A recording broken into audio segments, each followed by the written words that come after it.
Hi అండి, welcome back to our channel. ఈరోజు మనం బ్రెడ్ హల్వాని ఎలా తయారు చేసుకోవాలో చూద్దాం. స్వీట్ని తినాలనిపిస్తే అప్పటికప్పుడు ఈ బ్రెడ్ హల్వాని ఎలా తయారు చేసుకోవచ్చో ఇప్పుడు చూద్దాం. దీనికోసం 12 మిల్క్ బ్రెడ్ స్లైసెస్ని తీసుకోవాలి.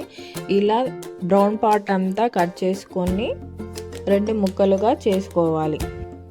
ఇప్పుడు ఒక ప్యాన్ తీసుకొని అందులో 1 స్పూన్ నెయ్యిని వేసి జీడిపప్పు కిస్మిస్లని వేయించుకొని ఒక ప్లేట్లోకి తీసుకొని పక్కన పెట్టుకోవాలి. ఇప్పుడు అదే ప్యాన్లోకి డీప్ ఫ్రైకి సరిపడా ఆయిల్ని వేసుకోవాలి. ఆయిల్ బాగా వేడి అయిన తర్వాత ముందుగా కట్ చేసి పెట్టుకున్న బ్రెడ్ ముక్కల్ని వేసుకోవాలి. మంటని మీడియం ఫ్లేమ్లో పెట్టుకొని వీటిని మంచి రంగు వచ్చేంత వరకు 2 వైపులా టర్న్ చేసుకుంటూ వేయించుకోవాలి. ఇలా బాగా వేగిన తర్వాత ఒక ప్లేట్లోకి తీసుకొని పక్కన పెట్టుకోవాలి. ఇప్పుడు పాకం కోసం ఒక ప్యాన్ని తీసుకొని 500 గ్రాముల చక్కెరను వేసుకోండి. ఏ కప్తో అయితే వేసుకున్నామో అదే కప్తో ఒక కప్ ఆఫ్ వాటర్ని చక్కెర కరిగేంత వరకు మరిగించాలి. మీకు సరిపడా టేస్టీ కోసం ఇలాచీ పౌడర్ని కూడా యాడ్ చేసుకోవచ్చు. ఇప్పుడు పంచదార అంతా కరిగించిన తర్వాత పట్టుకుంటే జిగురు వచ్చేలా కరిగించాలి. ఇప్పుడు ముందుగా వేయించిన బ్రెడ్ ముక్కల్ని ఇందులో వేసుకోవాలి.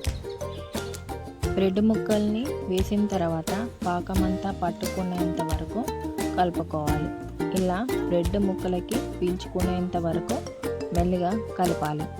ఇలా కొంచెం దగ్గరికి వచ్చిన తర్వాత ఒక 1/2 లీటర్ కాచిన పాలను వేసుకోవాలి. ఇలా పాలను వేసుకుంటే టేస్ట్ అనేది బాగా వస్తుంది. ఇలా పాలు అన్నీ దగ్గరికి అయ్యేంత వరకు వేయించుకోవాలి. ఇలా దగ్గరికి అయిన తర్వాత వేయించి పెట్టుకున్న జీడిపప్పు కిస్మిస్లని యాడ్ చేసుకోవాలి.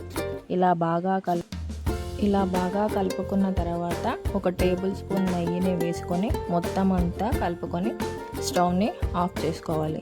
ఇంతేనండి, ఇలా ఈజీగా బ్రెడ్ హల్వాని తయారు చేసుకోవచ్చు. మీకు నచ్చితే తప్పకుండా ట్రై చేయండి. మీకు ఈ వీడియో నచ్చితే తప్పకుండా మీ ఫ్రెండ్స్కి, ఫ్యామిలీస్కి షేర్ చేయండి.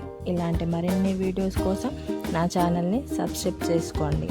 Thanks for watching.